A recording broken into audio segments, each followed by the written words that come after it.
10वीची बोर्डाची परीक्षा सुरू। जनरल परीक्षा 12 एप्रिल मेरेन चलपाची। वोकेशनल लांबतली। हे खेप 20,261 भुरगीं एग्जाम दितात। 10,098 चलयो, 10,163 चले। गोवा बोर्ड 27 सेंटरांनी परीक्षा घेता। पोरुपरस 2,889 भुरगीं मायज। भुरग्याच्या आयुष्यातली पहिली बोर्ड परीक्षा। पहिले दिसा भुरग्यांक शाळांनी पावूंक एग्जाम सेंटरांनी पालकांची धावपळ। We were very much prepared and the paper was extremely well. We found it very easy because we were working hard all these days, so it was quite easy for us to do. How do you feel now? Nervous? We feel a bit calm and relaxed, and we are preparing for the next papers. We have more confidence now to work with the other papers. Answered it well.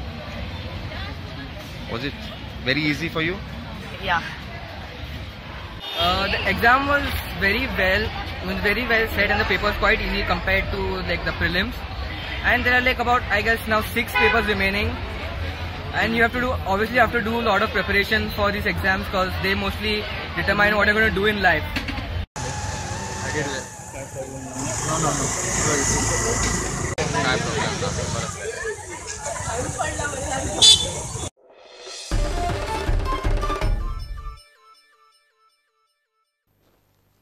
जीएमसीत Sindhudurg रत्नागिरीतल्या पेशंटां खातीर आरोग्य मित्र केंद्र सोमारा सावन उक्तें जालें। महाराष्ट्राच्या महात्मा ज्योतिबा फुले जन आरोग्य स्किमी खाला जीएमसीक एम्पॅनल्ड केलां। आरोग्य मंत्री विश्वजीत राणेचे महाराष्ट्राचो मुख्यमंत्री देवेंद्र फडणवीसा बरोबर मुंबय जाल्ले बसकेंत ही गजाल थारली। ही स्कीम खंय जीएमसीच्या बऱ्याकच। म्हयन्याक खंय सिंधुदुर्ग रत्नागिरीतले मेळून 3,000 पेशंट येतात। आम्ही सांगितलं, आश्वासन दिलं होतं माननीय मुख्यमंत्री श्री देवेंद्र फडणवीसला, महाराष्ट्राचे मुख्यमंत्री, की आजपासून आम्ही आरोग्य मित्र म्हणून केंद्र आम्ही चालू केलेलं आहे। पत्र एक यायचं आहे, ते आल्यास अशी सगळे रजिस्ट्रेशन मी चालू होणार। पण मी रजिस्ट्रेशन त्यांच्यासाठी थांबू नका म्हणून सांगितलं। रजिस्टर करायची परवानगी दिलेली आहे, चालू करा। आरोग्य मित्र म्हणून केंद्र देत असताना महात्मा ज्योतिबा फुले इन्शुरन्स आणि सिंधुदुर्गच्या लोकांना यापुढे कसलाच त्रास होणार नाही, कारण महाराष्ट्र सरकारची जबाबदारी आणि महाराष्ट्र सरकारची जी इन्शुरन्स स्कीम आहे ती गोवा मेडिकल कॉलेजला लागू होणार।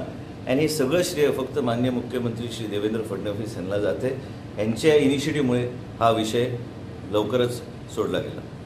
आमकां कसलोच तेजो त्रास जावचो ना। इनफॅक्ट आमचो रेव्हेन्यू वाडपाची शक्यता, कित्याक पयलीं आमी 10-15% आमी चार्ज करतले। आतां तेंचे जे रेट्स आसा ते रेट्सच्या अनुसार आमकां ते फूल पयशे गोवा राज्याक आमकां गावतले। म्हणजे आमचो धोरण आमी तसोच दवरला।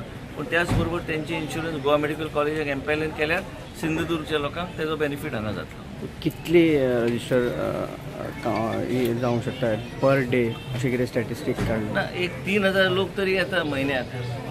3,000 लोक महाराष्ट्राचे म्हणून 36 ॲडमिशन असतात आणि ओपीडी 100 लोक असतात। म्हणजे एक 3,000 वयर जाले न्हू। सो ओपीडी सुद्धा जे येतले तांकां हांगा पयलीं रजिस्टर करचें पडटलें आणि मागीर हे आता बाकी सगळे जे पॅकेजीस आहा ते बरोबर आहे न्ही, ते पॅकेजीस आहा त्या पॅकेजीसच्या अनुसार तांकां ट्रिटमेंट गावतले।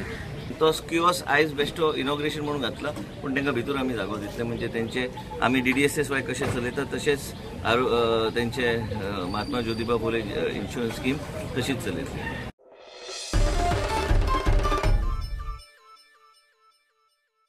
घेऊ एक कमर्शियल ब्रेक।